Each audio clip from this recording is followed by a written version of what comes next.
Hey everybody, welcome back to this video. In this one I'm going to try to finish up the brushes I started last time, as well as getting as close as I can to finishing the art editor. We'll have to see how far we get. First, the ellipse brush. I'm going to give two ways to draw an ellipse. Both start out like the box brush, where you take the start and end point of where you drag, but instead of filling in the box, you just use it to find the center point. And then we can use the width and height to calculate the radii. Off the top of my head, I can think of two ways we can go from there. Method 1 is to calculate the amount of perimeter pixels, and then for each number of perimeter pixels, calculate the sine and the cosine times the radii, and then round the xy to fit the pixels. This will lead to some pixels being drawn twice, but it's not that big of a deal. Line thickness could be a little difficult though, as while it would be easy to just draw an ellipse at multiple sizes, it's very possible to end up with gaps where things weren't quite rounded how we expected. I would also probably have to implement a flood fill algorithm to fill the center, which would just add more complexity to it. So I'd like to avoid this one if possible. So method 2 is a simpler idea, and that would be to scanline the bounding rectangle and check to see if the distance of each pixel is less than the radius plus or minus the thickness. If it's a filled ellipse, then we just fill everything inside the border. It's a little more complicated than just checking the distance since it's not a circle, it's an ellipse, but after a quick Google search, I found a nice equation to help me do this. Sometimes though, there are specific algorithms to draw pixel art things, so I did a quick Google search to see if there was anything that I was maybe overlooking. And... oh god, no. Anyways, the second method turned out to be pretty easy and clean. The inequation I found returns 1 if the point is on the ellipse, less than 1 if the point is in the ellipse, and greater than 1 if it's outside of the ellipse. So it's as simple as just checking every pixel, and if it's less than 1, fill it. The stroke was pretty simple as well, and all I do is check the point against two ellipses, the normal outer one and the smaller inner one. If the point is inside the first one and outside the smaller second one, then we fill the point. The final result is a little twitchy around the edges, but the code is clean and I really don't think it'll be that big of a problem. I did a quick test to see if I can make some simple ellipse-shaped sprites like coins and planets, and it worked well enough. I'll add it to the fix when literally everything else is done list, but I think it's good for now. Next was the eraser. It seemed like a simple enough tool, but it turned out to be a little more complicated due to the fact that I was using a brush preview buffer. The reason I'm using a preview buffer in the first place is so you can see a preview of what the brush will do without actually affecting the sprite data. For most brushes, the preview buffer data is transferred to the actual sprite data on mouse up, committing the brush stroke. This works great for all the other tools because the end result is opaque pixels, so you can't tell that the data underneath hasn't changed yet. However, it doesn't work well for the eraser since I actually have to remove the data underneath in order for it to actually appear transparent. My solution was a little hacky, but it worked pretty well.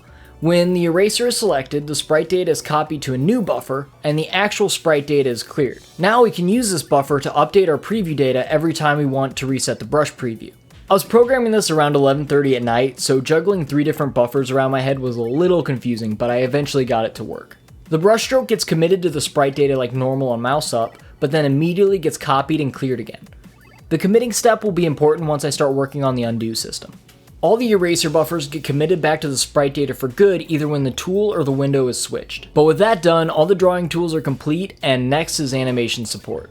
I added the basic animation panel and immediately broke my interface again.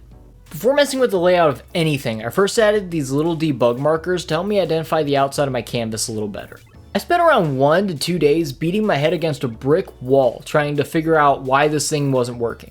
Theoretically, it shouldn't even be broken in the first place, as no matter what, the canvas should be detecting the size of the box and then resizing itself to it.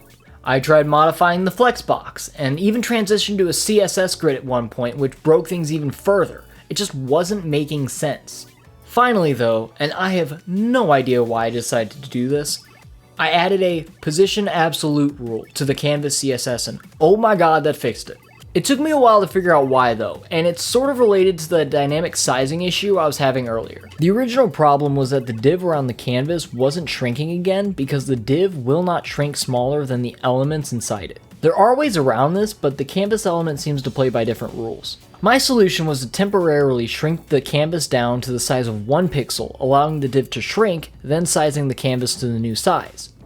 A little hacky, but it worked. For some strange reason, this stopped working when another element was added to the flexbox. I still don't know why this is, but it meant my hat couldn't work anymore. By setting the position to absolute, we remove the canvas from what's called the page flow, which means it's not used to calculate the size or the position of anything else on the page. This also means that the div around the canvas will now shrink and grow as if the canvas was not even there, which is exactly what we want. I can now remove the hacky code from before, and after testing it out, it works exactly how it should have in the first place. Once I got it working with the canvas, I quickly programmed in the resize button the same way I did for the brush panel. I think with this one, I'm going to have it start collapsed, and later I'll add a better expand button to hint that this is the animation panel. That way it's not too intimidating when someone first comes to the art page, and only the ones who want to mess with the animation will have to deal with it. I then went back to Krita and fleshed out the panel a bit more so I can get a better idea of what I'm going to need. I then went ahead and implemented the features. I didn't record any of it because it wasn't really that interesting or exciting. Just a lot of back-end code making sure values were stored and update events were triggered. Once again though, the eraser threw me for a loop. Due to the way it copies data away from the actual data storage, it completely broke frame changing. I had to write this really ugly double check to prevent all the frustrating bugs it was causing. If the eraser continues to be a problem, I'm just going to say screw it, and I'm going to turn the real-time preview into just a simple white square or something. I then added a button to delete animation frames and it worked almost immediately. Except for the eraser. Well, that didn't take long. Time to rewrite the eraser.